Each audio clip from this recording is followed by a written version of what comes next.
రెల్లు అంటే ఏంటంటే నీటి ఒడ్డున పెరిగే ఒక చెట్టు అనమాట. రెల్లు అని అంటారు ఈ చెట్టుని. ఈ మొక్కకి గుర్తు ఏంటంటే బలహీనమైనది అని గుర్తు. రెల్లు ఏమవుతుందో తెలుసా? ఎటు గాలి వీస్తే టొంగిపోతుంది. అందులో బలం ఏమి లేదు.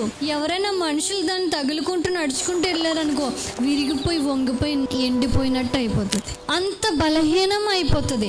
అంత విలువలేనిదే. ఇంకా ఏమైనా బ్రతుకు ఆశ ఏమన్నా ఉందో, నేను బ్రతుకుతాను కొద్ది రోజులు అని చెప్పి ఏమీ లేదు. ఎప్పుడు ఏమవుతుందో తెలియని పరిస్థితి, ఏ సైడ్ నుంచి ఏ ప్రమాదం వస్తుందో తెలియలేని పరిస్థితి, ఏ రోజు ఏమవుతుందో ఏమీ తెలియలేని ఒక బలహీనమైన రెల్లు ఆల్రెడీ నలిగిపోతుంది, ఆల్రెడీ చితికిపోయింది. ఇంకా కొన్ని రోజులుంటే అయిపోయింది జీవితం. ఇంకా మన పేరు కూడా ఎక్కడ వినిపించదు.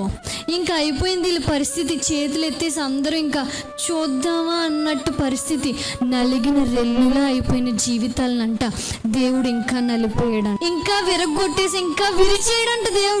దేవుడు ఏం చేస్తాడు తెలుసా? దానికి కావలసిన చికిత్స చేసి దాన్ని మరలా బాగు చేస్తాడు. ఇప్పుడు మనకు జ్వరం వస్తే ఏం చేస్తామండి? డోలో పారాసిటమాలో ఏదో మాలో వేసేసుకుంటాం. అయినా తగ్గకపోతే ఇప్పుడు ఎక్కడికి వెళ్తాం? హాస్పిటల్కి వెళ్తాం, డాక్టర్ గారి దగ్గరికి వెళ్తాం. ఆయన మాత్రమే దానికి ట్రీట్మెంట్ చేయగలరు కాబట్టి ఆయన దగ్గరికి వెళ్తేనే అది పరిష్కారం అవుతుంది.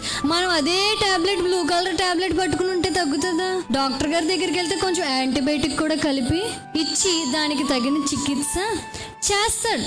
అలాగా దేవుడు కూడా నలిగిన రెల్లులా అయిపోయిన జీవితాలు ఎలా చికిత్స చేయాలో, ఏ ట్రీట్మెంట్ చేస్తే వాళ్ళు దాని నుండి బయటపడతారో ఆయనకి బాగా తెలుసు. ఇప్పుడు వైద్యులు ఉన్నారనుకోండి, పార్ట్స్కి మాత్రమే వాళ్ళు వైద్యం చేస్తూ ఉంటారు. కానీ దేవుడు దేనికి వైద్యం చికిత్స చేస్తాడో తెలుసా? నలిగిపోయిన హృదయాలకు కూడా చికిత్స చేయగలడు. దానికి కూడా ట్రీట్మెంట్ ఉంది ఆయన దగ్గర.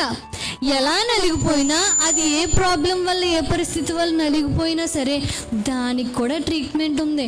ఈ లోకం కూడా చేస్తుంది. ఎలా ఉంటుందో తెలుసా దాని ట్రీట్మెంట్? Sleeping tablet. కొంతమంది మానసికంగా ఒత్తిడిలు అనుభవించే వాళ్ళు ఆ టాబ్లెట్లు రాస్తూ ఉంటారు. ఆ టాబ్లెట్ వేసుకున్న తర్వాత పడుకుని పోతారు. వాళ్ళకి ఏ ఆలోచనలు రావు, ఏ టెన్షన్లు ఉండవు, హ్యాపీగా నిర్భయంగా ఉంటారు. 24 hours తర్వాత మళ్ళీ ప్రారంభం అవుతుంది. దేవుడు చేసే చికిత్స నీ హృదయానికి 24 hours మాత్రమే పని చేయదు, నిరంతరము పని చేస్తూనే ఉంటుంది.